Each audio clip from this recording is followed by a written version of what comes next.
తెలుసుకుందాము. బాణలి పెట్టుకుని దాంట్లో 2 చెంచాలు నెయ్యి వేసుకుని ఆ సేమియాని అందులో వేసి చిన్నగా అటు ఇటు తిప్పుకుని 2 నిమిషాలు వేయించుకుని తర్వాత అందులోకి మనము సేమియా 1 గ్లాస్ తీసుకుంటే 3 గ్లాసులు నీళ్ళు పోయాలి. ఆ తర్వాత ఒక 10-15 నిమిషాలు బాగా ఉడికించిన తర్వాత అందులో కొంచెం బెల్లము చిన్నగా తరగేసి అందులో కలిపి ఒక 5 నిమిషాలు ఉడికించుకోవాలి. తర్వాత యాలక్కి ఒక 2 యాలక్కి చిన్నగా అట్లా వాటిని విడగొట్టి అందులో కలుపుకోవాలి. ఈ యాలక్కి బాగా ఉడికిన తర్వాత ఒక 2 నిమిషాలు హై ఫ్లేమ్లో పెట్టుకొని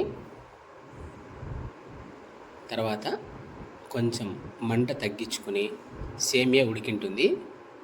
అప్పుడు పాలు తీసుకొని ఆ పాలుని అందులో కలపాలి. ఒక 5 నిమిషాలు చక్కగా అలా తిరిగేసి వాటిని లో ఫ్లేమ్లో ఉంచుకొని తర్వాత కిందకి తీసేసుకుని ఒక బౌల్లో పాయసాన్ని తీసుకుని ఇలా వేడిగా ఉన్న పాయసాన్ని కొంచెం ఊపుకుంటూ చెంచాతో నిదానంగా తినాలి, లేకపోతే కాలుతుంది. చూడండి.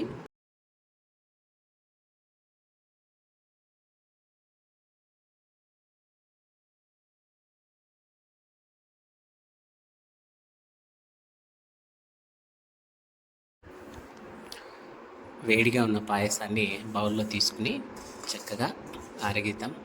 వేడిగా ఉంది, చెయ్యి కాలుతుంది. ఓకే, రుచి చూద్దాం. చాలా బాగుంది. నిజంగా 2 నిమిషాలు ఎప్పుడన్నా స్వీట్ తినాలనిపిస్తే అందరూ ఇలా చేసుకోవచ్చు. చూడండి. Thanks for watching. చిన్ని రెసిపీస్ అప్పుడప్పుడు అప్లోడ్ చేస్తూ ఉంటాను. చూడండి. ఇట్లు మీ Satish Babu Bantro. Thanks for watching.